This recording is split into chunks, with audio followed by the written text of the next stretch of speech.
Well, welcome back. We are going to continue now with the discussion of the presidency of Andrew Jackson, which is one of the more consequential administrations in American history. So, James Monroe had been elected in 1816, was easily reelected in 1820, and that means that in 1824 he will have served his second term and be ready to step aside. Now, we still have only the single political party, the Republican Party, formerly known as the Democratic Republicans, and that means that the contest for the presidency is an internal struggle within the Republican Party.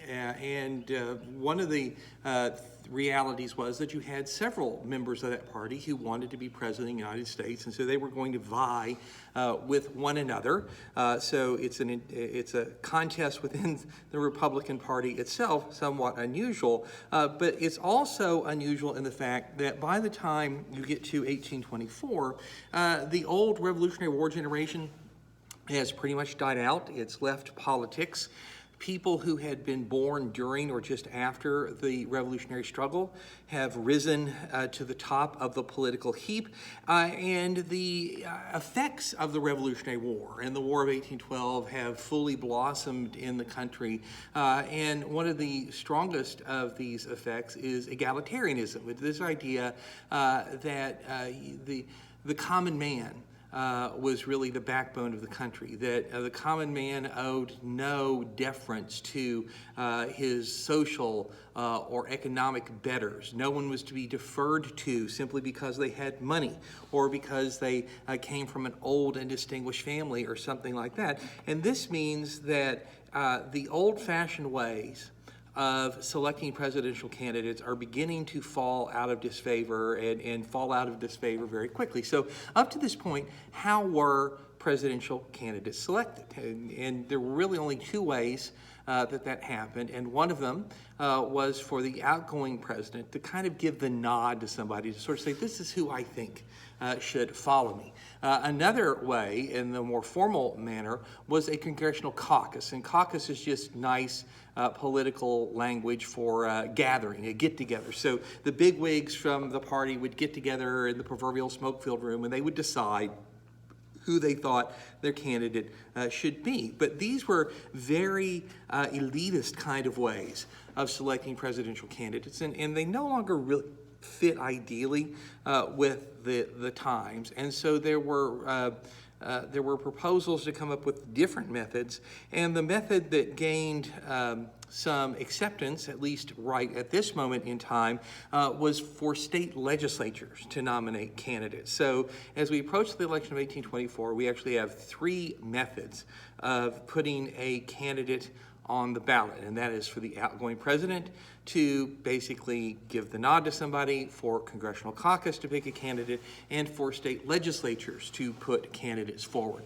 And what that got you in 1824 was four candidates, all from within the Republican Party, who were nominated for the presidency. And the first of these was John Quincy Adams, the Secretary of State for President Monroe, and when Monroe left office, he gave the nod to Adams. And so John Quincy Adams of Massachusetts is one of your candidates. The Republican Party's Congressional Caucus selected one of their own, William Crawford from Georgia, as a candidate. But then you had two state legislatures, Kentucky and Tennessee, basically put forward favorite sons. And so the Kentucky legislature nominated Henry Clay, the great compromiser, the man who had saved the Union in the Missouri crisis, who had concocted and shoved through the Congress the American system. And then you had Tennessee, which put forward its favorite son, the hero of the Battle of New Orleans, Andrew Jackson. Now, Jackson, of course, had already declined in 1816 to run for the presidency. He said he wasn't interested in the job, but a lot of people wanted him to have it, and his protestations against running for the office were a little bit less than convincing. He had been elected to the United States Senate by the Tennessee legislature during the administration of Mr. Monroe, and although that was a job that Jackson had said he didn't want as well, once elected, he agreed to serve. serve. Jackson had a very profound sense of doing public service.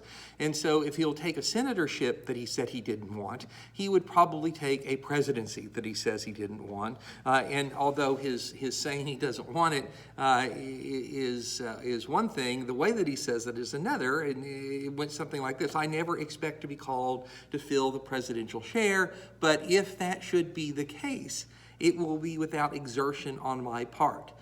In other words, Jackson's saying, I never expect to be president. I won't do anything to get myself elected president. But if I'm elected president, he's basically saying he would serve.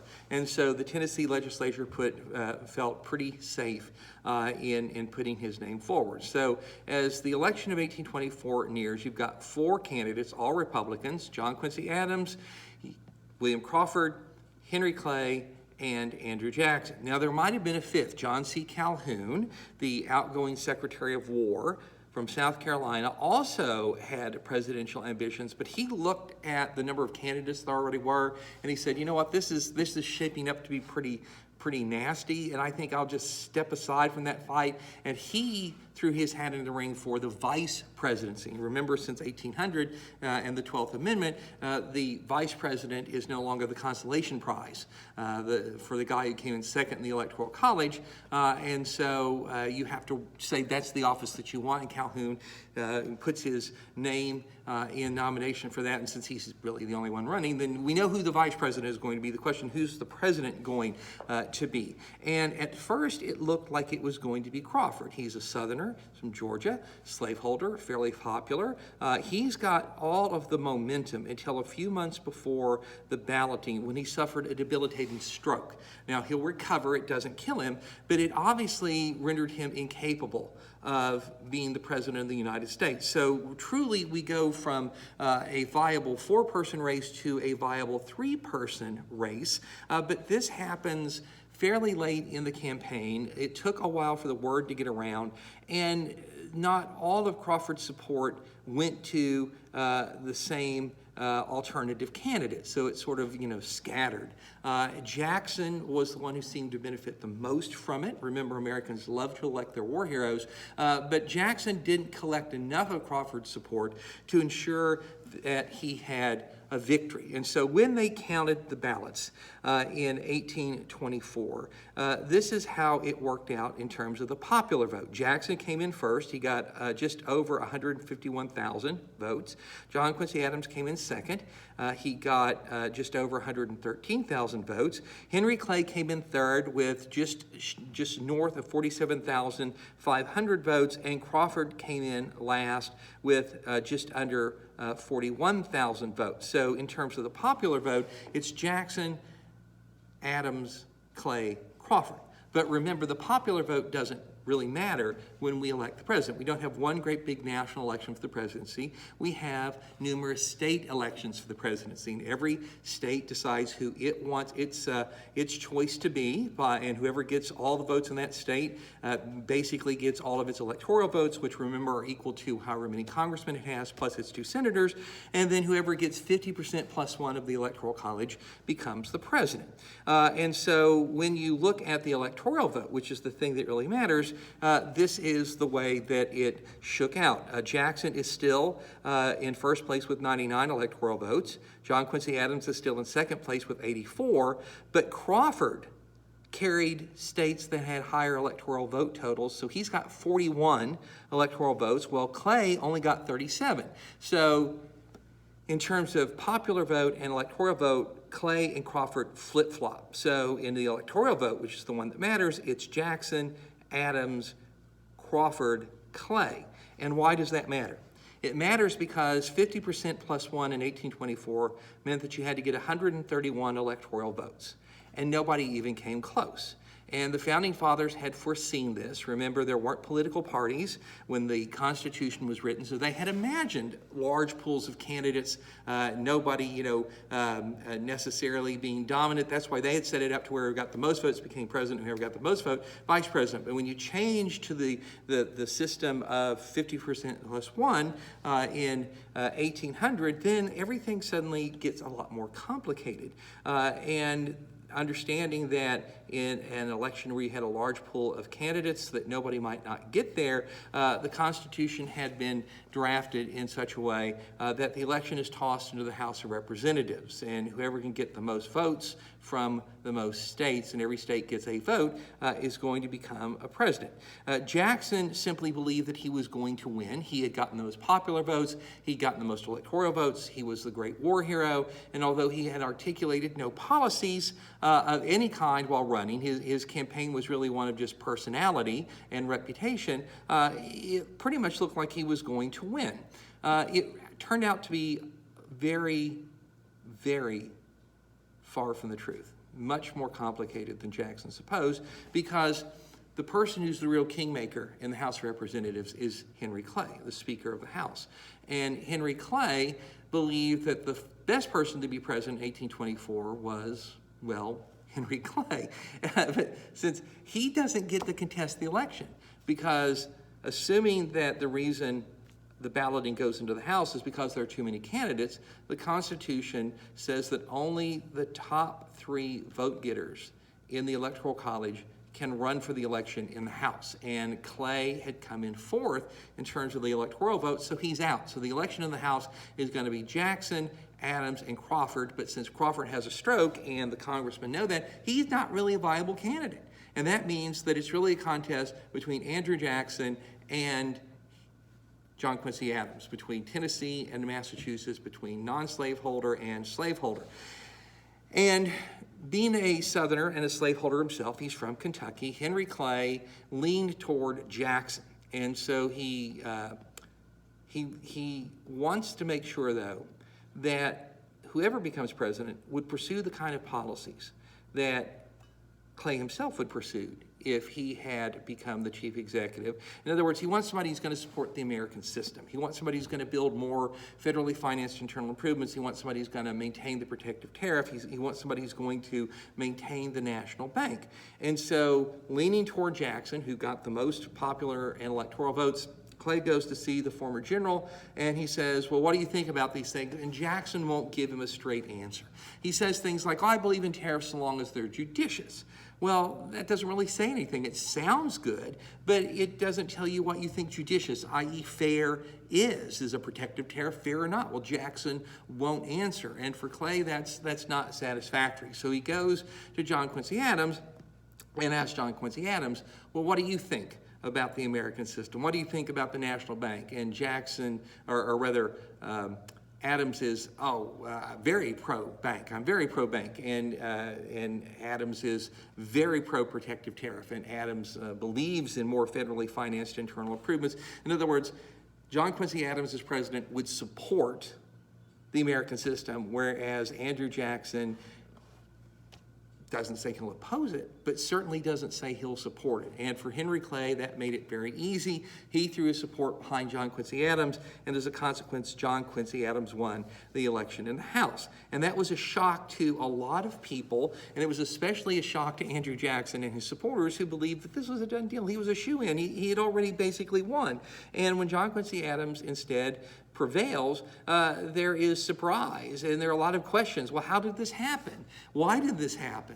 And for the Jacksonians, this was a question that was very quickly answered when, having become president, John Quincy Adams has to name a cabinet. We know that John C. Calhoun's his vice president, but he's got to appoint the rest of the cabinet, and the person that he appoints as his Secretary of State is John Quincy Adams. And as soon as that appointment is made, Jackson and his followers say, aha, now we understand what just happened, because the job that you want to hold to become president is Secretary of State.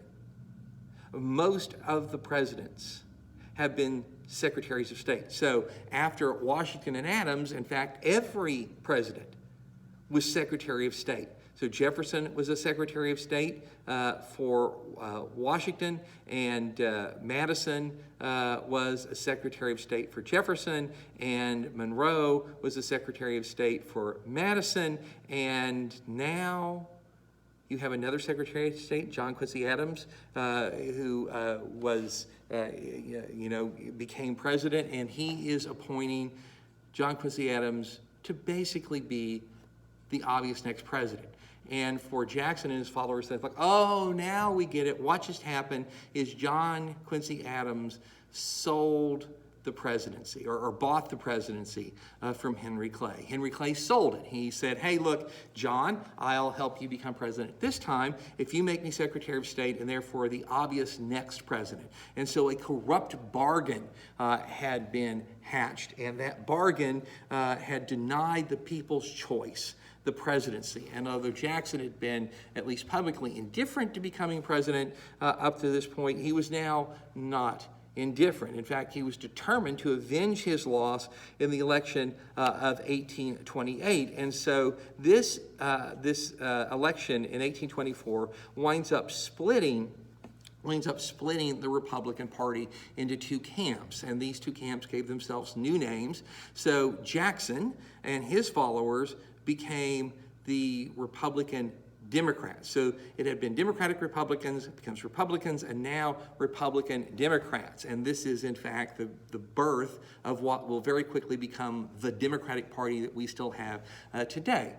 So Jackson, John C. Calhoun, William Crawford, they were all Republican Democrats. And the other camp was the camp of John Quincy Adams and Henry Clay, and they called themselves national Republicans. So you have Republican Democrats versus national Republicans. And this party warfare breaks out. It's really going to hobble John Quincy Adams' administration. John Quincy Adams has a lot of the same problems as his father did. He was short, rotund, hard to get along with, somewhat arrogant, very intellectual, graded on people a lot of ways, didn't have the best eye for talent in his administration, was stubborn in a lot of ways, and he's running against a war hero. And it's sort of like, John Quincy Adams standing in the shadow of Andrew Jackson in the same way that his father John Adams had to stand in the shadow of George Washington. And so the Adams administration is going to have a very, very hard time getting anything done. About the only important thing that it really manages to accomplish is to impose a new higher protective tariff. This tariff was very controversial and already touched on a sore point as far as a lot of Southerners are concerned. He managed to get it through the Congress, but it's one of those things that is going to come back to haunt the country very quickly. But it does mean that John Quincy Adams goes into the election of 1828 as a wounded incumbent. He's a wounded incumbent. And Jackson is once again running a campaign of personality.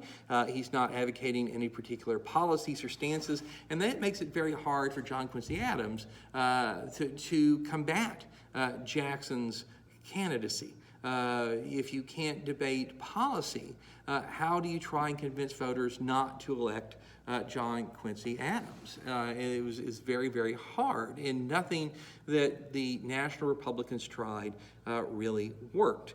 Ultimately, they were reduced to attacking Jackson's personality. They said, well, he drinks too much. Well, that didn't go over well because a lot of Americans like their liquor. They'd love to have a drink with Andy by God Jackson. And so that was not disqualifying as they were concerned. And then the John Quincy Adams camp accused Jackson of callously shooting deserters without proper trials during the War of 1812 and killing Indians too ruthlessly during the war. And that didn't go over because most Americans thought that deserters probably deserved to be shot and wished that Andrew Jackson had killed not only more Indians but more Englishmen during the War of 1812. And then they hit him for being just a rough and tumble frontiersman, unsophisticated, non-intellectual, uncouth. Well, that was kind of the spirit of most of the country. Most Americans saw themselves in Andrew Jackson, which is somewhat ironic because Andrew Jackson was wealthy. He was a planter. He was, in fact, pretty sophisticated, but that was not his persona. And so he was the stand-in for the common man and said that he was the representative of the common man. And so how do you attack that? And the answer is you can't.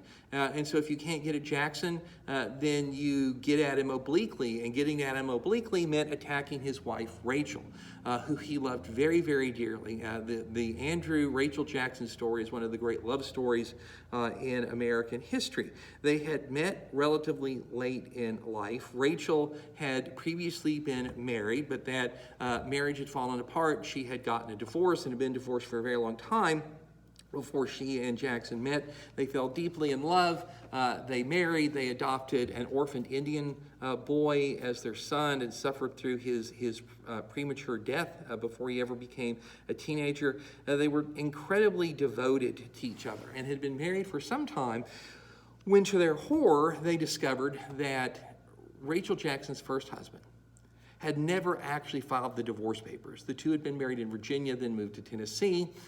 He had supposedly gone back to Virginia to file the papers. He hadn't, in fact, done that, and that meant that unintentionally Rachel Jackson had been married to two men at the same time. And that's called polygamy, and it's against the law, and it was considered a great sin. And as soon as the Jacksons found out about it, they got it taken care of. But this was the skeleton in Rachel's closet, and it was the skeleton that was uncovered by the National Republicans. So if they cannot get at Andrew Jackson, they'll get at his wife, Rachel. And so they attacked her. Here's this rough-hewn country woman. Of course, Rachel Jackson was none of those things, but that was the way she was portrayed. And, what an embarrassment for the country. Not only have this uncouth frontiersman Jackson in the White House, but this, country bumpkin wife of his who's going to putter around in her calico and her bare feet with her bonnet, puffing her pipe and chewing tobacco. And can you imagine the humiliation of the country when the ambassadors from England and France and Spain show up for a public function, and who opens the door but the plain Jane Rachel puffing her pipe and plodding around in her big bare feet. The country will be humiliated. And if that's not enough of a reason to stay away from the Jacksons, then how about this one? Did you know that Rachel was a polygamist and Jackson was a polygamist? They committed a sin against God and a crime against man. They threw that at her, and it was humiliating to have that piece of their past exposed. It was embarrassing and very hurtful. It really didn't have much of an impact. Voters who, like Jackson, tended to see it as dirty play. Jackson, of course, was furious that somebody would attack his wife this way, and so his followers, the presidents, don't actually go out and campaign during this period of history. They're supposed to remain aloof and keep their hands clean of all the dirtiness of politics. So they have surrogates who go out and do this sort of nasty business. But the Jackson surrogates, took their orders from the general, and Jackson believed that the best defense is a good offense. So if you get hit back. And so the Jackson camp went out and said, well, did you know that when he was the U.S. ambassador to Russia, John Quincy Adams actually pimped for the Tsar? Yes, he pimped for the Tsar. He got the Tsar prostitutes. And in fact, Mrs. Adams was a common street harlot. She was a whore before she married the sitting president. None of that was true, but it didn't matter. Remember, the press is an objective. The press belongs to one political camp or the other. They have nothing but good things to say about their guy, nothing but bad things to say about the other guy. There were no fact checkers. You could make whatever claim that you wanted. And all of this combines to change the very nature of American politics. If you think our politics today are nasty, trust me, they are nothing compared to how nasty they were in the 19th century, when people could say the most horrible things about each other directly, almost to their face, but say it in polite and flowery language that was nonetheless biting and damaging. But it did have an impact on politics. Not only do we have this egalitarian spirit that's taking over, most of the old laws that required you to own land in order to vote have gone away. You have something very akin to universal white male suffrage. Remember, slaves can't vote, women can't vote, recent immigrants can't vote, but most white adult males in the United States can vote. And they not only have this idea now, this spirit that, hey, nobody's better than anybody else, everybody is equal and should have an equal say and an equal voice, they also are now being drawn into politics by the scandal. So hey, here's the story. Andrew Jackson was robbed of the election last time out, and he's seeking revenge. And then there are charges of people being pimps and whores and polygamists and all these sorts of things. And it was enticing. It was interesting. The campaigns had begun to go out and court the common people. Newspapers were carrying all this salacious stuff, and therefore elections sort of became a combination of, the evening news, doing your civic duty, the Jerry Springer show, and a mud wrestling match. And it was hard not to look. You couldn't turn away. And remember that life for most Americans in this period was very hard. Just living was hard. Cooking 3 meals a day was an all-day long chore. There was wood to chop and water to carry and animals to tend for. There weren't a lot of holidays, the kind of stuff that we have on the calendar today that lets us close the banks and not go to work. You had Christmas, you had July 4th, you had Washington's birthday, and that was kind of it. The things that broke up the monotony of daily life were not the kinds of things you look forward to. Floods and hurricanes and tornadoes and droughts and Indian attacks and this sort of stuff. So for most people, politics, as viewed through the campaigns and as viewed through the newspapers, which were the primary way most people got their news, became a form of entertainment in addition to a necessity of the democratic process. And therefore, politics for the first time became generally popular. And the statistics show that out. In 1824, only 360,000 Americans had voted in the presidential election. That is a 27% voter turnout. So in 1824, 360,000 voters, 27% voter turnout. 4 years later, in 1828, 1,155,000 people vote, which is the equivalent of a 55% voter turnout. So in 4 years, you tripled the number of people who voted, and you doubled almost the percentage of people who voted. And was that because suddenly a lot more people could vote? No. Was that suddenly because there were a lot more people? No. It was because suddenly politics was entertaining. It was interesting. It was something you wanted to participate in. And it's the beginning of a trend. That 55% voter turnout level will stay in 1832 and 1836, 55%. But then in 1840, it's going to skyrocket to 78%, and it's basically going to stay there until well after the American Civil War, as our politics become more divisive and the issues become more momentous. And so you have a fundamental change in the nature of the political process, of the democratic process. And of course, none of that did John Quincy Adams any good. This election was seen as a contest between the elite and the common man, between the powerful and the rich who moved within the enclosed environment of New York and Philadelphia and Washington, and the common people who were actually out there, the people who lived the ordinary hard life, who actually made the country run. And in that sense, the election of 1824 is the one that is most reminiscent to the election of 2016 when Donald Trump was elected president. A lot of people were surprised by Trump's election, and understandably so, since most of the polls pointed toward his opponent, Hillary Clinton, the Democrat, winning. But Trump, who was certainly not a common man, he was a wealthy real estate developer and hotel owner and TV personality and that sort of stuff, represented himself as the champion of the common man, the people who had been left behind by a new global economy, and he attacked what he called the swamp, which is the wealthy, interconnected elite in New York City and along the East Coast and in Washington, D.C., and that resonated with a lot of people, and is one of the reasons that Mr. Trump was elected. So history, as I've said before, doesn't repeat itself, but it does rhyme. You can see the echoes, and the echo of 1824 is most recently manifested in our presidential election of 2016. It is, of course, not perfect. No historical parallels are, but does help you give some sort of a sense of what's going on. This is us versus them. This is the common man versus the elite, and the common man had prevailed, but prevailed at a price. Because the humiliation that had been heaped upon Rachel Jackson, the strain of the campaign, had proven too much. And shortly after the votes were counted, she grew sick and she died. The doctors, of course, could do nothing for her. As best we can tell from this distance, it was some sort of heart failure or maybe lung failure, but she lingered for some weeks before she passed. She died very shortly before Jackson was supposed to be inaugurated in March of 1825. They almost literally had to tear him away from her bedside to take him to Washington, D.C. in order to take the oath of office. And he was devastated. He was heartbroken. He loved her so very deeply. And it was difficult to get over her loss, especially since the doctors couldn't tell him what had killed her.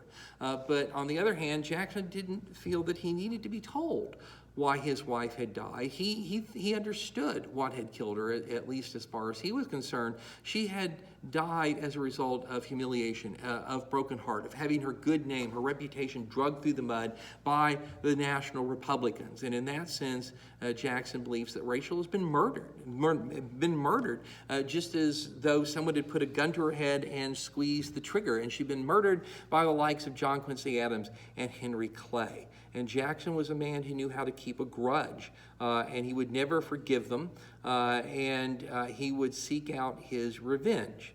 Now, very early on, he has this piece of revenge. The election of 1824 killed the National Republican Party. They're only around for a single election. They're really part of this internal conflict within what had been the old Democratic Republican Party. And so when John Quincy Adams loses, Henry Clay goes back and becomes a senator. John Quincy Adams will step aside from politics for a while, although he will come back and serve as a member of Congress in the House, the only former president ever to do that, where he will be a zealous advocate of ending slavery. But for the time being, these guys are gone, and the National Republican Party dies with them. That means the Republican Democrats have prevailed, and they are tired of a long name, so they take to just calling themselves the Democratic Party.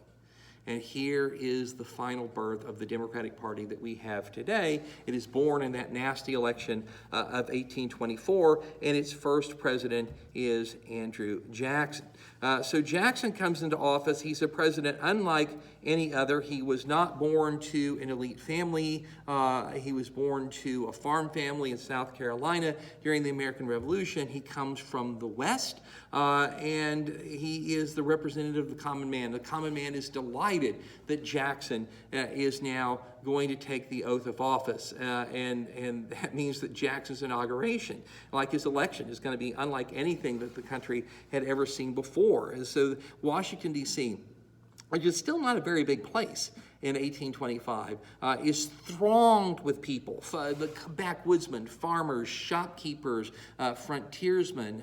The ordinary people flock to the city to see their champion sworn in as president. There are far more visitors to D.C. than there are hotels or boarding houses. People slept on the streets, or they camped in vacant lots, and they slept on park benches and that sort of thing. And on the day that Jackson was going to be inaugurated, they tried to do the usual thing. He came out of his hotel, they put him in a buggy, and they were going to ride to the Capitol building where he would take the oath of office before going to the White House. But there were so many people thronging the streets, they couldn't get the president through. So they had to take him out of the buggy and slip down back alleys to get to the Capitol on time. And when he tried to give his inaugural speech, the crowd made so much noise, nobody could hear him. Hardly anybody who wasn't really close understood a word of what he said. And then, having given his speech, he mounted a horse and he rode to the White House with all of the buggies of the cabinet and the leaders of the Congress and the Senate and the foreign dignitaries and whatnot following him. There was no fence around the White House in that day and age. The fence is not going to show up until after the assassination of President William McKinley in 1901. And so when the president president went inside and all the dignitaries went inside, the common people who had just trailed along behind them in an impromptu parade came into the White House too. and so now the White House is filled not only with all your official guests, if you were, but hordes of ordinary citizens, who were climbing all over the furniture to move around. It was that crowded. They were, breaking things, ripping the drapes. They all went after the refreshments that were put out and knocked over the tables with the food. And it was such a mess that all of the dignitaries, including the newly inaugurated president, left. Jackson spent his first night as president back in his hotel. But if the dignitaries and the president left, the common people didn't. They were having a good time. This, after all, was their house. It was their party. Their guy had just been inaugurated. And the White House staff could not get them to leave until some unsung hero came up with the idea of taking the booze outside. When they took the liquor outside and put it on tables in the White House lawn, well, the people followed the booze. And once they were all out, they locked the doors and shuttered the windows. And that's how the White House was reclaimed from the American people. And when Jackson rode in to take up residence the next morning, there were still dozens of drunks sleeping it off on the White House lawn. And for the people who supported John Quincy Adams in this election, they said, oh, there it is. See, already we're humiliated. This is exactly what we told you was going to happen. But Jackson did exactly what his voters would have expected him to do. He said, I'm not ashamed or embarrassed. I'm the people's president. This is the people's house. This was the people's party. And if they want to have a good time in the executive mansion, they are entitled to do it. Interestingly, when he's reelected 4 years later, he's going to have troops on hand to make sure there is no reoccurrence. But at the time, he sort of thumbed his nose at the elites. And so Jackson embarks upon his presidency. And it is a presidency that in a lot of ways is going to be governed by emotion. It's going to be governed by personality. Jackson is a very strong personality. John C. Calhoun is still his vice president. He's brought in Martin Van Buren of New York to be his Secretary of State, and a Tennessee protege and friend by the name of John Eaton to be his Secretary of War. And Jackson is going to view most policies through the eyes of personality. Now, the one thing that he is ardently against, and he's going to fight a long battle to vanquish, is the national bank. Most of the common people did not understand the banks. They did not trust banks. They're looking back to the Panic of 1819, that Great Depression. They're blaming that on the national bank. And although Congress and the courts are going to try and save the bank, Jackson is going to wage relentless war against it, the war of the common man, if you will, against the aristocracy of wealth that manipulates things like banks, and he is going to manage to kill it. But in other issues, it's almost all personality. And so if John Quincy Adams and Henry Clay are held responsible for killing Rachel Jackson, then anything that those two men had been in favor of, Andrew Jackson is opposed. And they had been in favor of the bank, which Jackson already didn't like, so he was even more determined to kill it. They had been in favor of internal improvements, and so Jackson was at best indifferent and at worst hostile to internal improvements, and especially any internal improvement that Henry Clay personally championed. And they had been in favor of protective tariffs, and everyone expected that Jackson was going to come after the tariff that had been passed by the John Quincy Adams administration. That turns out not to be quite so straightforward, as we're going to see in a little bit. But count on it, if it's something that Henry Clay or John Quincy Adams liked, Andrew Jackson was going to be opposed to it. And perhaps nothing better illustrates his personal approach to governing questions than the so-called Peggy Eaton affair.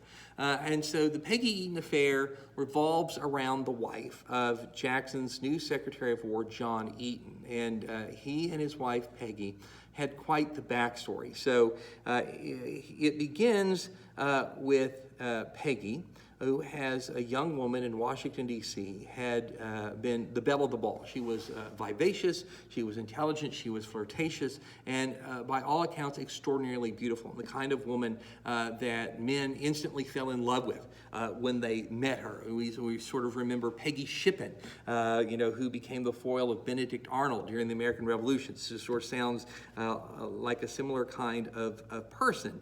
And Peggy was finally wooed by a dashing naval officer who was considerably older than her, named John Timberlake, and the two were married.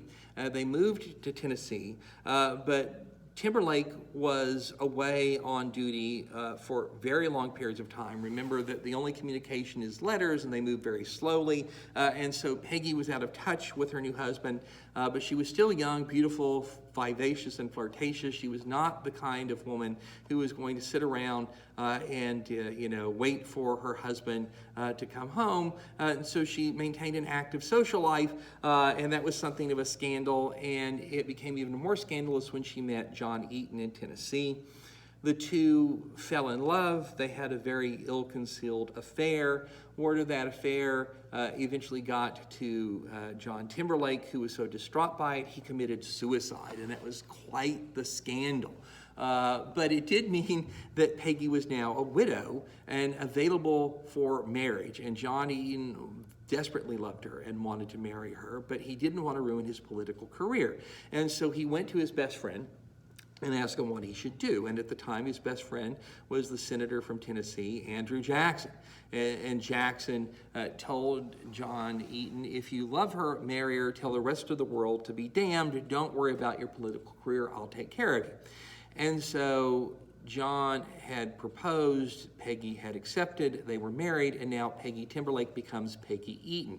And Andrew Jackson was as good as his word. When he became president, he made John Eaton his Secretary of War, and that John and Peggy got to move to Washington, D.C., which, remember, is a small little town.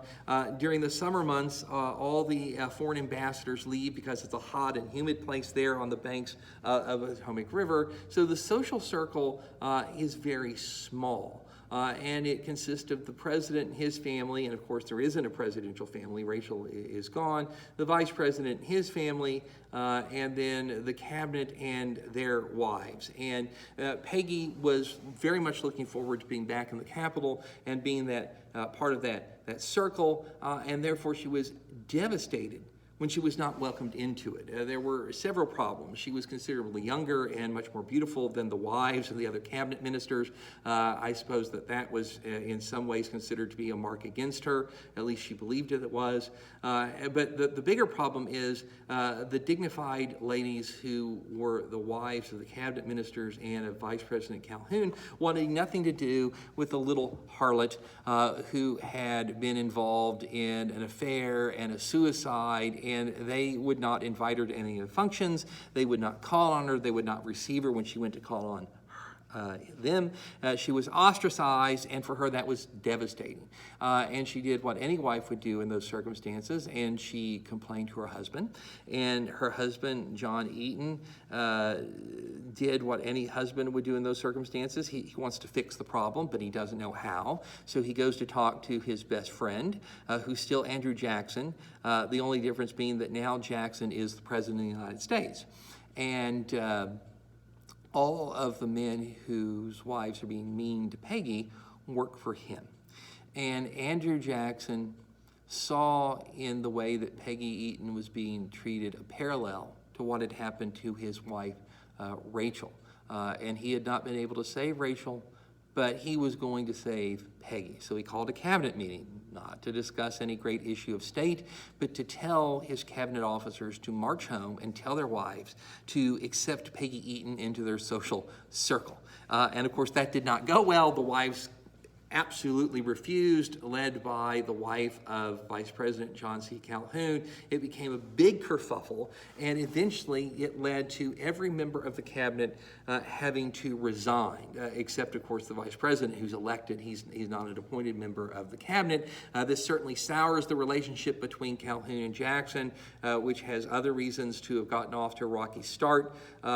It doesn't really work out well for Peggy Eaton, I suppose, but it did work out well for Martin Van Buren, who was the only member of the cabinet who was nice to Peggy, and he was also the only member of the cabinet who was a bachelor, so there were no consequences for being nice to Peggy Eaton for him. And although he had to resign as the Secretary of State, Jackson appointed him to be the United States ambassador to England, so he gets to go live in London. So it's quite the consolation prize. But the fact that this became a big enough deal to lead to the dissolution of Jackson's cabinet tells you how Jackson's going to approach things, and that's why he's going to wage a relentless war against the American system. But the one part of the American system that he seems to be reluctant to tackle is the protective tariff, or what is known as the tariff of abominations. And this tariff had imposed a 50% tax on the importation into the country of manufactured goods. It was a true protective tariff, and although the New England states liked it, the states of the South, of course, did not. They had never liked tariffs, and they hated this one in particular. They referred to it as the tariff of abomination. And they were deathly afraid that the European countries, especially England, would retaliate by putting tariffs on the importation of cotton, which is not something the English did or were interested in doing, but it was one of the reasons that tariff was so unpopular. And so Southerners expected Jackson to attack it. Jackson, after all, is a Southerner. He's a slaveholder. He's one of them. He is going to go after the National Bank, which most of them approve of. He's indifferent or hostile to internal improvements, and most of them are good with that. Jackson is going to orchestrate the removal of the so-called civilized Indian tribes like the Creek and the Cherokee and the Choctaw, west of the Mississippi River, when something called the Indian Intercourse Act is passed, which basically requires most of the Indians to go west of the Mississippi, where the Great River can separate them from white settlements, and that's supposed to be a permanent solution to the Indian problem.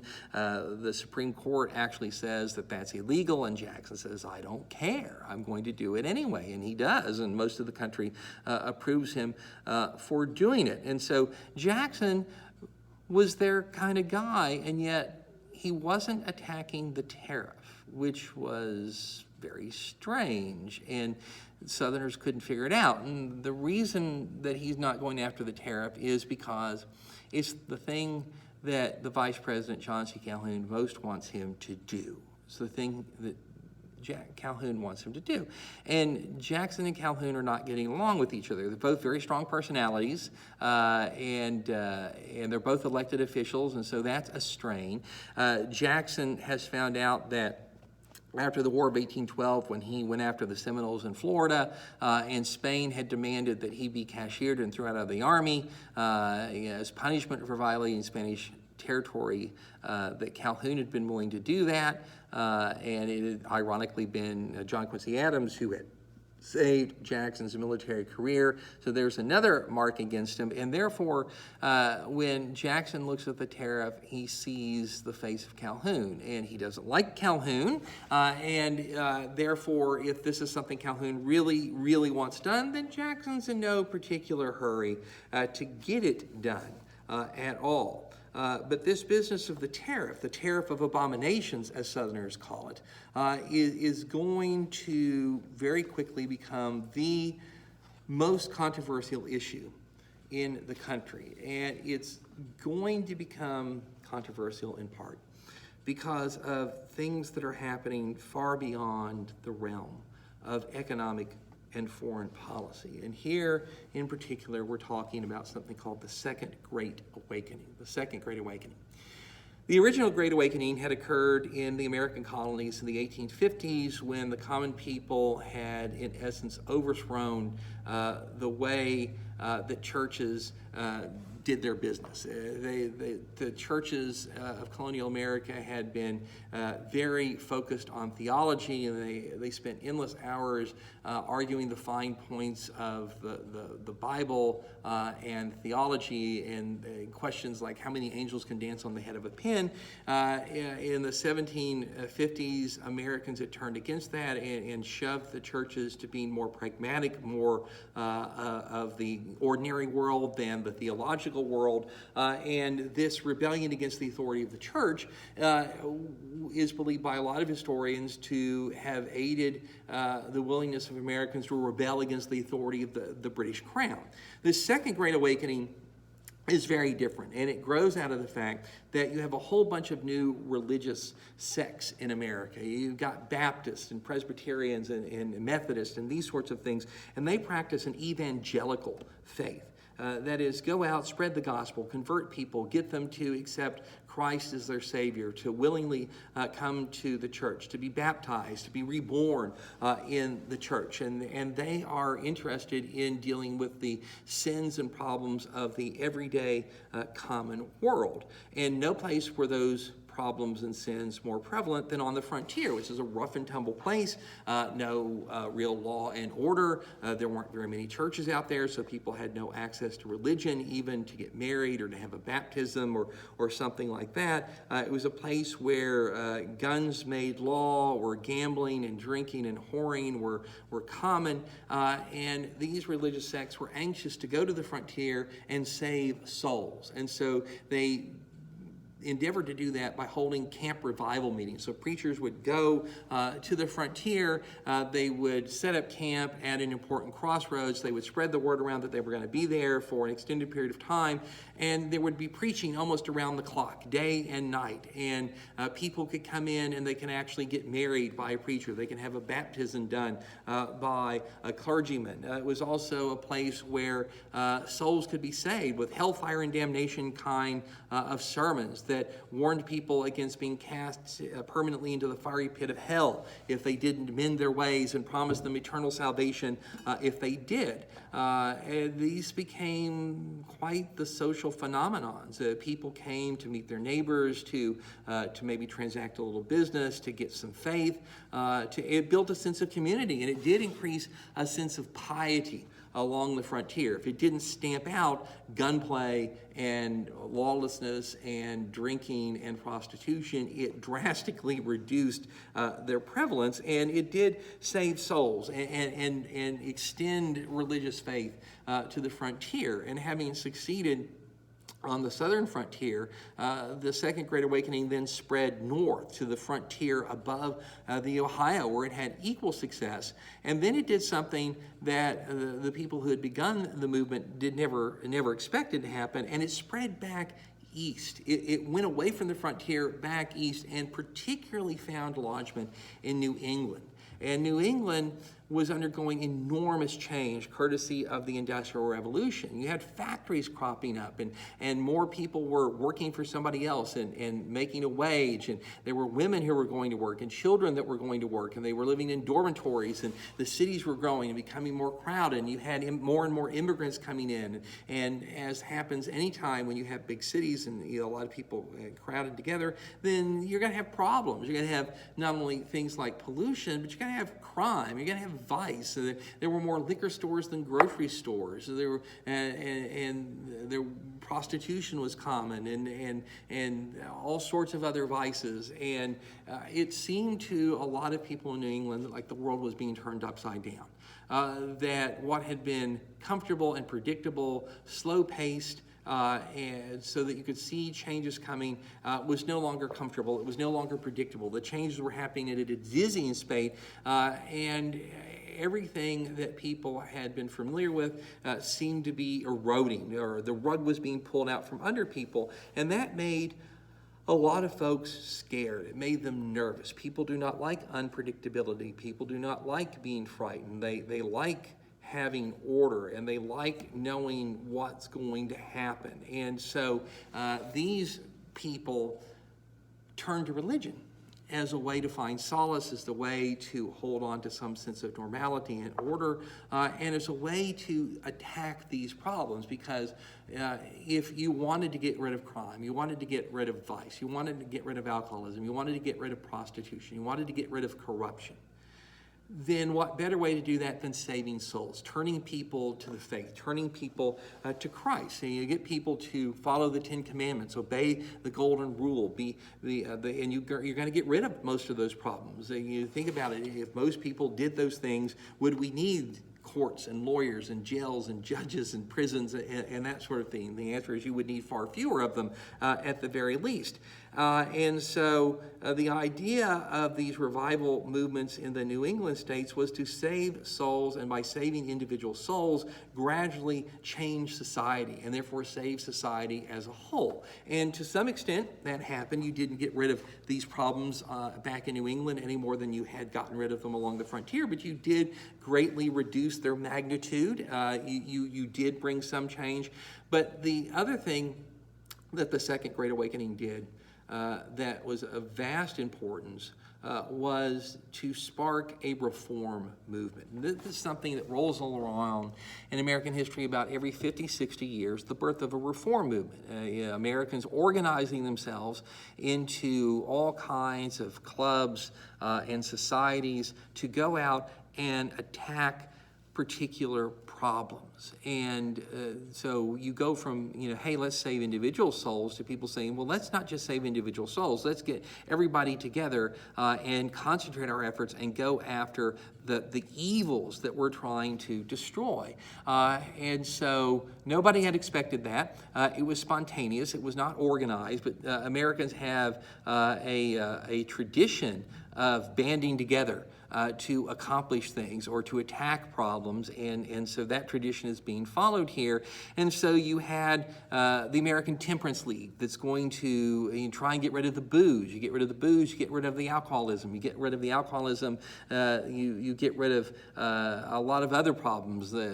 People don't lose their jobs, they don't abandon their families, they don't abuse their children or their spouses, these kinds of things. There were organizations that were going to clean up slums and clean up corruption and get rid of gambling or get rid of nicotine and smoking and get rid of prostitution and all these sorts of things. And all of them are going to have an effect, but most of them are going to be dead within a decade or so, because that's generally what happens to these reform movements. Everybody's all excited, they plunge in, you pick the low-hanging fruit fairly quickly, you have some early successes, and then some people begin to fade away, they lose energy, they say, well, I've done my part, somebody else can step up and do theirs. People's lives take them in different directions, and then you have sort of an organized core that's going to keep working on these things, but at some point you get to core problems that are kind of intractable and are not going to be so readily solved. I mean, vice, crime, corruption, all these things are endemic to human society. They have always been, they are today, and they probably always will be. We do live in a broken creation. And so you have people who lose heart as you begin to run into the backbone of problems that are not likely ever going to be solved to your satisfaction. And then that inevitably leads to divisions within the reform movements. People begin to differ on questions of leadership, questions of finance, questions of tactics and goals. And so, for example, you had the anti-war society. War is the antithesis of waste and tragedy and horror. So, hey, let's get rid of war. And so how could a society like that split? Well, the question comes up, are we opposed to all wars, or are wars of self-defense okay? If a country is attacked, can it not defend itself? And one side said, well, no, it can't, because to defend yourself, you have to keep armies and navies. And as long as armies and navies around, other countries are going to perceive them as a threat. So they'll have armies and navies. And if everybody's got armies and navies, sooner or later they're going to be used. And so no, you should get rid of your army and get rid of your navy so that you are not warlike at all. And the other side said, no, that's crazy. If you're attacked, you ought to be able to defend yourself. And so this society split and dies. The temperance society had a split. Are we going to get rid of all of the booze, or are beer and wine and champagne okay? Wine at church and for a genteel dinner. dinner, and champagne at weddings and other celebrations, and beer, the working man's drink that he, gets to have to relax after a day in the field or a day in the factory. And one side said, no, those things are okay. And the other side, no, you can become an alcoholic on beer and wine and champagne as rarely as you can on gin and bourbon and whiskey. And so it all needs to go away. And so that organization splits. And these splits very often presage the death of a particular movement. But of all the reform movements that are born or impacted by the Second Great Awakening, the one that is most consequential, the one that matters the most, is the abolitionist movement, the movement to abolish slavery. Now, more or less, there had been movements to abolish slavery all throughout American history, and although they had not always been prevalent, they had been there. And even at the height of the American Revolution, there were people who said, it doesn't make sense to proclaim life, liberty, and the fraternity of happiness. All men are created equal and still own slaves. And even slaveholders like George Washington had wrestled with the question. They couldn't quite bring themselves to do anything about it because of the economic and social disruption that it would cause, but they wistfully wrote about it and thought about it. There's a reason that slavery, those words are not written into the Constitution. Everybody had assumed that slavery was on its way out, especially when the tobacco boom went bust and before the invention of the cotton gin. Slavery is going to die out. It will die a natural death. We don't know when, we don't know how, but it'll die of its own accord, and hopefully in a way that will not cause economic and social devastation and disruption. And the people who hoped that and believed that and wanted to try and spur it, to speed it along, had in 1816 formed a society called the American Colonization Society. The American Colonization Society wanted to convince people to free their slaves when it was economically possible to do so. And once these slaves were freed, of course, one of the big questions is, well, where do they go? They don't have land, they don't have jobs, they don't have education. How do they exist in a white man's society without those things? And the answer of the American Colonization Society is, we'll send them back to Africa. We'll send them back from where they came. We'll colonize them in Africa, hence the name of the organization. So we want people, when they find it possible, while they're alive, or maybe when they die in their will, like George Washington had done it, to free their slaves. And when the slaves are freed, we'll colonize them to Africa, and therefore they won't be a continuing problem here in the United States. And that sounded like a really reasonable idea. The American Colonization Society was nationwide. In fact, there were far more members in the South than there were in the North, which makes sense because slavery is prevalent in the South, so people see it up close. They understand its drawbacks, its evils, its ills, so it makes sense that they would be the ones most interested in having it go away. But this was an organization that was non-accusatory. It didn't damn people for owning slavery. It sort of understood that the people who were alive in the 18-teens, the 1820s, had not brought slavery to America. It was the people of the British colonies who had brought slavery to America, and they had brought it 100 years before. 200 years before, in fact. And people had been born into a world in which slavery existed, in which it was a vital part of the cash crop economy. You might not like it, you might like to see it go away, but you have to live in the here and now, and slaves were valuable property. They were vital to the cash crops once the cotton gin showed up. So a wish for a better world does not necessarily cohabit the real world in which one has to live. And this is a dilemma that many generations have uncovered and had to cope with. And so the American Colonization Society was there. It was the thing that you joined if you leaned in the anti-slavery direction. But it turned out that it was never economically possible or convenient for very many slaveholders to get rid of their slaves. It was just, it wasn't easy to do. And coming up with the money to take these people to Africa was hard. Not a lot of people wanted to contribute to that. And the American Colonization Society, in something like 2 decades of existence, is only going to manage to colonize about 3,000 former slaves on the west coast of Africa and the nation that is now Liberia. And if you look up Liberia, you'll notice their flag looks very much like the American flag, and one of their cities is Monrovia, after President James Monroe, and Buchananville, after another American president, James Buchanan. That is the origin of all of that. But one of the bigger problems with the American Colonization Society is freed slaves didn't want to be colonized to Africa.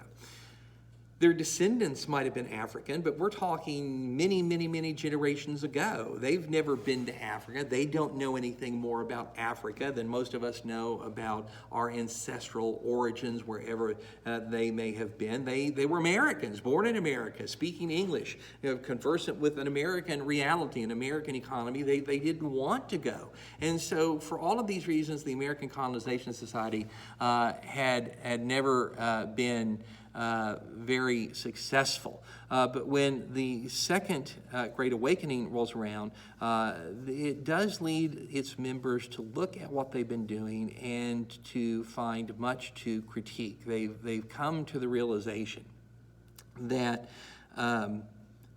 all they're really doing is helping to perpetuate slavery, because they're easing people's conscience about being slaveholders. You can belong to the American Colonization Society and feel no pressure to get rid of slavery, no pressure to free your slaves. And so what we've been doing with the American Colonization Society, they say, is actually counterintuitive. We're perpetuating, not helping to end slavery, and that led to a split in the organization and the creation of the American Anti-Slavery Society. The American Anti-Slavery Society is what replaces the American Colonization Society. It's a very different critter because it embraces what is known as radical abolition. Radical abolition, a demand that the institution of slavery die. Not when it is politically convenient, not when it's economically convenient, not when it's going to be less socially disruptive. No, it needs to die. It needs to die immediately, this very minute, this very day. It is an accusatory society. It's a in-your-face, poke my finger in your chest. If you own slaves, you are a sinner. You are un-American. You are perpetuating the most wicked evil known to man. And anybody, any institution that stands in the way of the immediate death of slavery is part of the problem. It was led by very fiery people like William Lloyd Garrison, who was a Boston minister, who at one point actually burned a copy of the United States Constitution because it recognizes the institution of slavery in 3 places. He calls it an agreement with death and a covenant with hell. And of course, the radical abolitionists were directing their ire at Southerners, who are the people who have the slaves. And Southerners didn't like that very much. No group likes to be attacked. No group likes to be accused. And Southerners became defensive. It's a natural thing. When you're attacked by an outside group, you rally together and you put aside whatever your own personal reservations might have been about slavery in order to defend your Christianity, your morality, your way of life. You want to say, look, we might not like slavery, but we don't know how to get rid of it. And you can't simply free the slaves. Where will they go? How will they live? Where will they find food? Where will they find employment? And radical abolitionists said, no, we don't care. The sin is so great, you must end it immediately. We'll deal with the other problems later. And Southerners and most Northerners said, well, no, it doesn't work like that. You can't just say to, what's going toward 4 million slaves, suddenly you're free. We'll figure it out now, how you're going to stay alive and how you're going to eat and how you're going to find employment. You need to solve those problems beforehand. And the radical abolitionists vehemently disagree. And in speeches and public meetings, they pressed their case with great voice and great vigor and much vehemence. And that came across in the newspaper that they published entitled The Liberator. And they tried to send the Liberator into the South, which was, of course, a very controversial move. Southerners didn't want that thing in circulation because they were afraid the slaves would get wind of it, and that would encourage slave uprisings and slave revolts. President Jackson actually ordered the post office not to deliver copies of the Liberator in the southern states. He was doing what he could to mitigate the trouble that the radical abolitionists were causing. Now, the radical abolitionists were not popular, North or South. The Liberator never had a circulation of more than 7,000 people, so they were a tiny, tiny, tiny minority. But they were a radical minority, saying radical things, and therefore they got a lot of attention, far more attention than their numbers actually justify. But people are shocked by shocking things, and they're shocked by radical things, and that makes those voices and those platforms newsworthy. And so they get reported, and it magnifies them out of all context. And this seemed even more so when not that long after the radical abolitionists began spouting their new controversial doctrine, you had the only serious slave rebellion in American history. And it takes place in southeastern Virginia, one of the oldest parts of the country.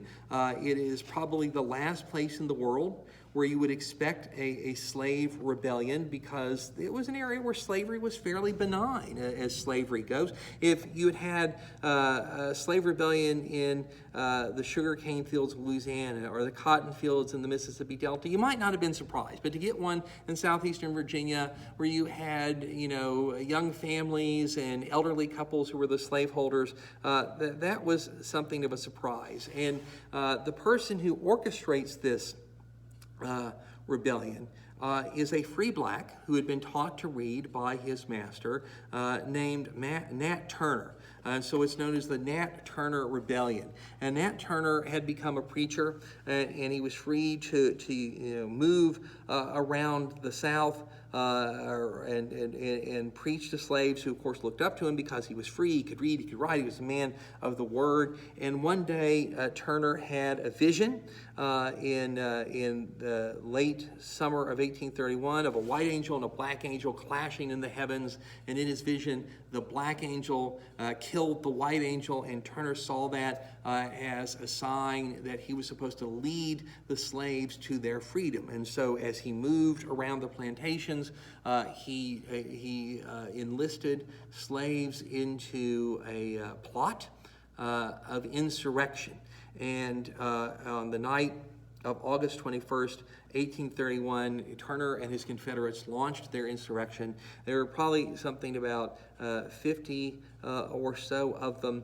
They moved from plantation to plantation, killing every white person that they could find. Men, women, children, young, elderly, babies in their cribs were all slaughtered, hacked to death with farming implements in a very gruesome display of bloodshed. It was, in fact, so abhorrent that some slaves actually hid their masters to keep them out of Turner's hands.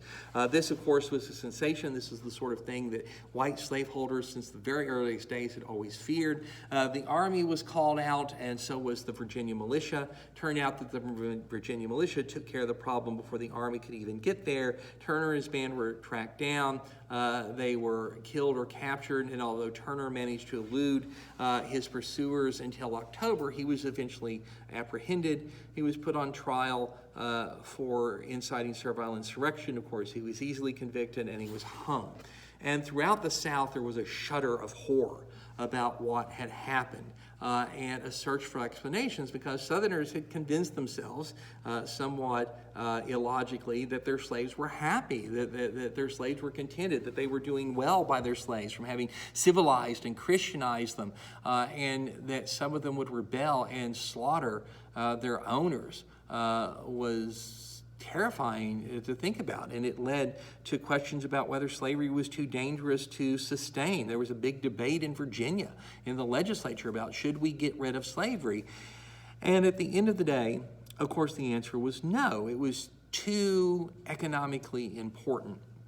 And the problems of what you do with the blacks once they're freed were seemingly insurmountable. And so slavery was not done away with. Instead, the grip on slaves was tightened. Laws were passed to prevent them from collecting together unless a white person was there. They had to have passes to leave their farm or their plantation. Suspicious slaves were, sometimes killed, or they were sold to the harsher conditions in the Deep South.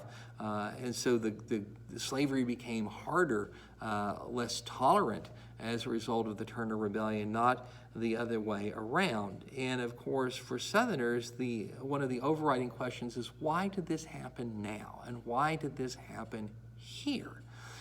And the answer that they fixed upon was the radical abolitionists. The radical abolitionists who had just come into existence, who had just begun to publish that paper, they were the ones who were putting the idea in the minds of the slaves that they ought not be slaves, that they ought to strike for their freedom. And so this provokes a reaction from Southerners. John C. Calhoun actually writes a manifesto defending slavery.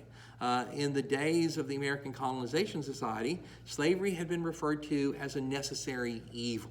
It's a necessary evil. It's necessary economically. It's necessary to keep the blacks subservient in a white society, to keep them housed and clothed and under control. But we didn't create slavery. We didn't bring it here. We wish we didn't have it. We'd love to get rid of it, but we don't know how. And so it's necessary, but we don't like it.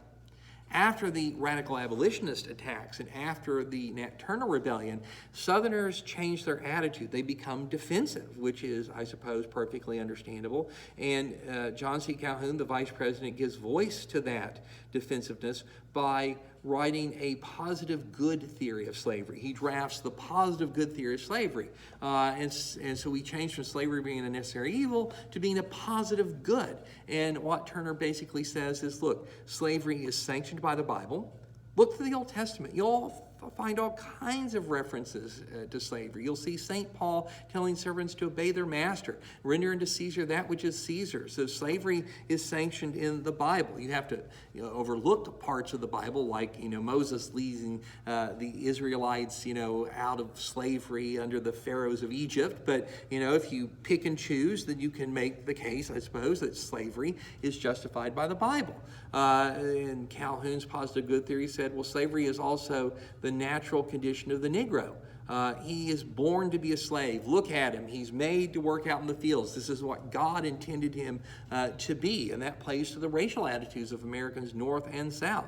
And then lastly, Calhoun argues that slavery is a more benign, it's a kinder, gentler labor system than what's practiced in the North, where people work for wages, waged labor. And so a slave from cradle to grave is housed, clothed, fed, given employment, and provided with medical care, such as it was in this period of history. If he gets to, or she gets too old to work, they're not thrown out on the street to starve. They're kept. They're cared for. They're still fed. They still have a place to live. If a slave gets hurt and can't work anymore, then they'll find some better use for them, an easier employment. But they're certainly not going to be cast all away to figure it out for themselves. And you compare that to a northern factory worker. If there's an economic downturn, he's fired. There's no social safety net in the 19th century, no unemployment, no welfare, no food stamps, no Medicaid, Medicare, any of that. If the company doesn't need you anymore, it gets rid of you. And then it's up to you to figure out how to feed your family or keep a roof over the head. Go talk to your relatives. Go talk to the church. It's not the company or the government's responsibility. If a worker gets hurt in one of these newfangled factories, his arm gets broken or chewed off by one of those machines, and he can't do his job anymore, well, then he's fired. He's no good to the company. And what happens to him after that? Well, that's not our problem, it's his problem. And you compare that to slavery, Calhoun says, and asks the question, which is the more benevolent system? Which is the more humane system? In some ways, slavery is the ultimate socialist system, right? Guaranteed employment, guaranteed housing, guaranteed food, guaranteed medical care from cradle to grave. The only thing that you don't get is your dignity or your freedom, so to speak. And so Southerners became defensive under the attacks of the radical abolitionists and in response to the Nat Turner Rebellion. Well, how does all of this eventually get us back to the tariff and Andrew Jackson? Southerners who looked far into the future realized that they were losing control of the government. As long as they maintain dominance in the Democratic Party, they would be okay. The Democratic Party is the only party. It's the national party, and Southerners, although they're a minority of the population, make up a majority of the Democratic Party's membership. So as long as we get the party, we're okay, but we know that we're not always going to have the party. The North's population is growing exponentially. The South is not. You've got more free states coming into the Union. Once you take all of that territory north of 3630 and Louisiana Purchase and it becomes states, the North is not only going to maintain its control of the House, which it already has through dint of population, it will then come to control the Senate.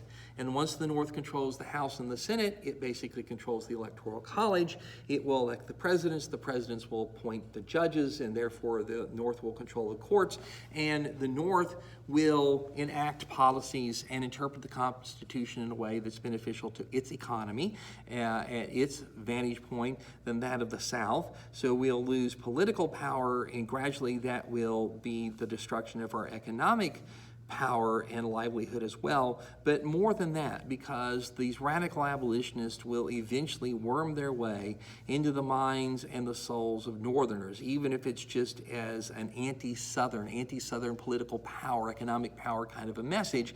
And once the whole government is under the control of the North, then the radical abolitionists will be able to convince that government to move against slavery. And that will be the real end of our economic livelihood, and it might plunge us into race war as well, which seemed to be a much more viable concern after the Nat Turner Rebellion than it had ever been before.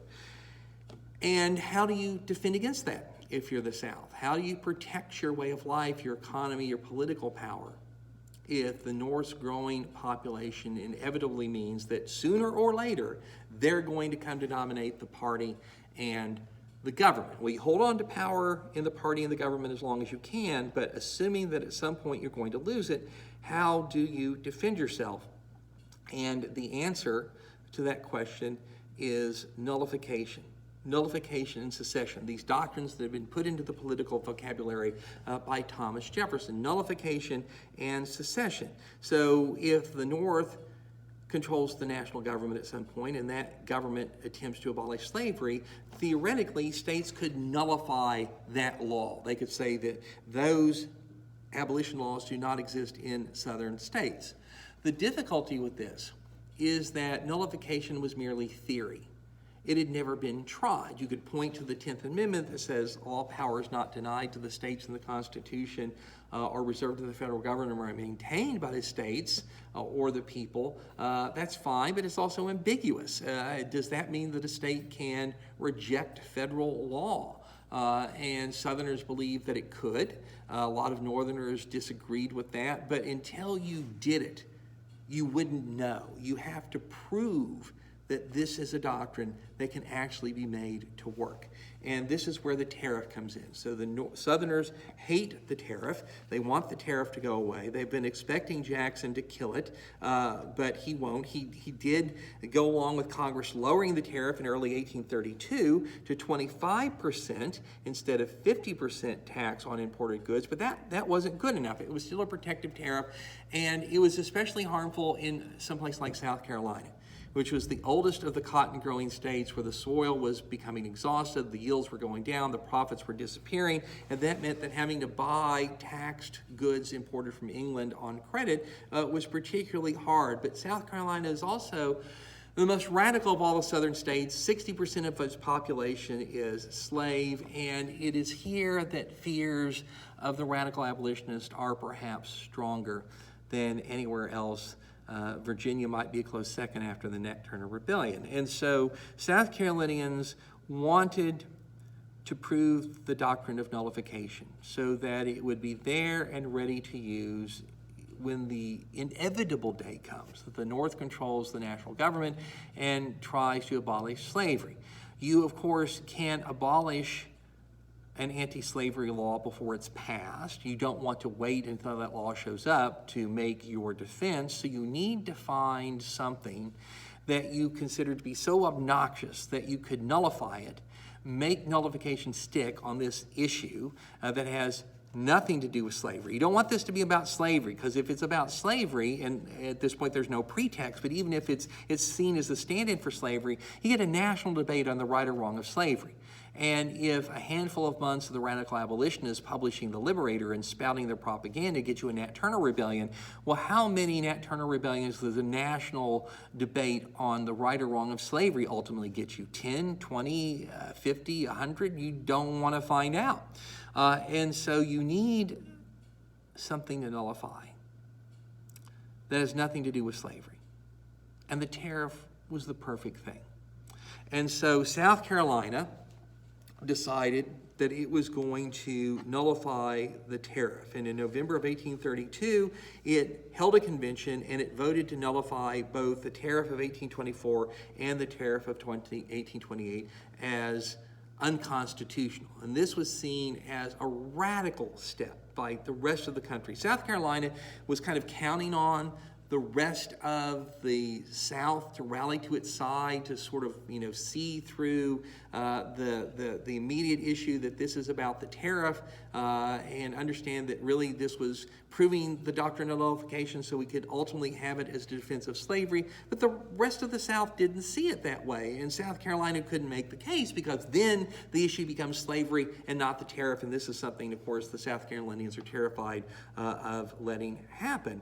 And so they made their stand on the tariff, and the rest of the South looked at it and said, it doesn't make any sense to us. We don't quite get it. And so South Carolina found no allies, but it did find a very powerful foe in Andrew Jackson, who saw no need for what the South Carolinians were doing. Even if it was about slavery, slavery was safe as long as he was president. He saw this as a personal affront to his authority. He saw himself as the personification of the country, of the government.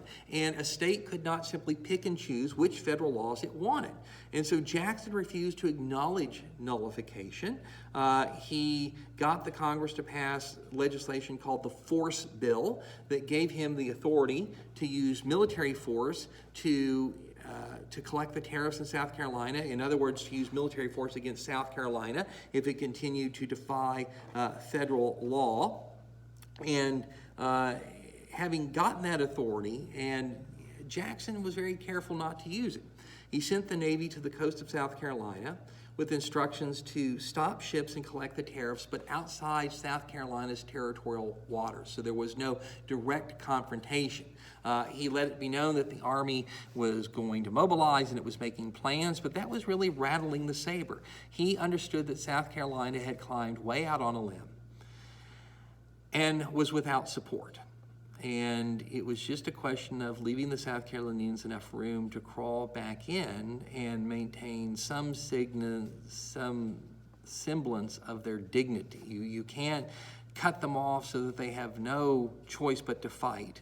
And so Jackson waits. And while he waits, Henry Clay, interestingly enough, comes to his rescue. And what Henry Clay does is he gets Congress to enact a new tariff, and this new tariff progressively lowers the tariff rates year by year by year by year, so that in 4 or 5 years, it's not a protective tariff anymore, it's a revenue tariff. In other words, Jackson and Clay prove that there was a better way to solve this problem. You didn't have to go to the radical step of nullification. And once this new tariff is in place, the justification for nullification disappears. And South Carolina sees that and realizes that its effort has failed, that it's all on its own, and therefore it proclaims victory. Hey, we got rid of the tariff. That's what we wanted to do. And it rescinds its nullification of the tariffs of 1824 and 1828. And so the nullification crisis comes to an end. Jackson has upheld the Union. He's seen as a hero for doing that. He had not provoked civil war, but he had refused to back down. The integrity of the Union had been preserved. The dominance of the national government had been demonstrated. This crisis has passed, and the tariff, although it will continue to be controversial, is, for the moment, no longer the primary issue. So the Union was preserved, the tariff was amended, and in theory this is what the South Carolinians wanted, but in fact they were after something much bigger, weren't they? They were after proving that nullification was a real doctrine, and having proven it, it would be in the toolbox of the South for use if the North ever attempts to abolish slavery. Now that's not the case. Nullification has been tried and it has been refuted. It has failed. It is now a dead theory. And what does that mean? It means that if the nightmares of the South eventually come true, and they probably will, that the North's growing population will give it not only control of the House, but of the Senate, and therefore the Electoral College, ultimately the presidency and the courts, that the radical abolitionists will continue to spew their propaganda, then the fear is that one day a Northern-controlled government will still move against slavery. And when that day comes, if the South has lost control of the Democratic Party and it's lost control of the federal government, then how will it protect slavery, its economy, its way of life, its political power, its social stability? And the answer is secession. The only thing it will have left is secession, the states leaving the Union. And secession, like nullification, is merely political theory. It's never been tried. What's going to happen when it's attempted? Will the federal government let the states go in peace, or it will resist? And if it resists, will it use military power, and will the South respond with military power of its own? In other words, the odds are pretty good that secession could lead to civil war, but secession is now the only backup strategy the South has. Hold on to control of the political party and the national government as long as you can, but inevitably when that fails, you're reduced to secession as a last resort. And of course, when secession is actually tried, less than 3 decades later, it will provoke civil war. So this brings us to the end of chapter 9, and we rolled a lot of chapter 10 and 11 into that as well. So this is where we're going to stop with this series of lectures. And so now your questions that you need to answer and send in to me. So number 1, the name of Jackson's Secretary of War, whose wife's treatment at the hands of his cabinet led to a crisis in the Jackson administration. So what is the name of Jackson's Secretary of War that leads to the crisis that ultimately results in the resignation of all of his cabinet? Is question number 2. The faction of the Republican Party that supported John Quincy Adams and Henry Clay in the election of 1828 was called what?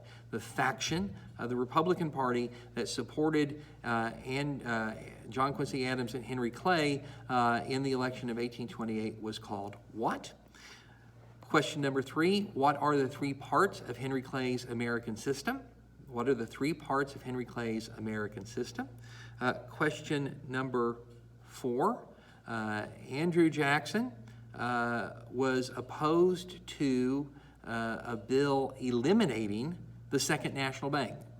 True or false, Andrew Jackson was opposed to a bill that would eliminate the Second National Bank. And your final question, the term for the political theory that allows a state to declare a federal law null and void within its borders. The term of the political theory that allows a state to declare a federal law null and void within its borders. So those are your 5 questions. Send those in to me. They will be part of the objective portion of our next test. And this brings us to the conclusion of this particular lecture. And when we get together next time, we will carry our story through the Texas Revolution, the war with Mexico, and more troubles about slavery and political power on the American frontier.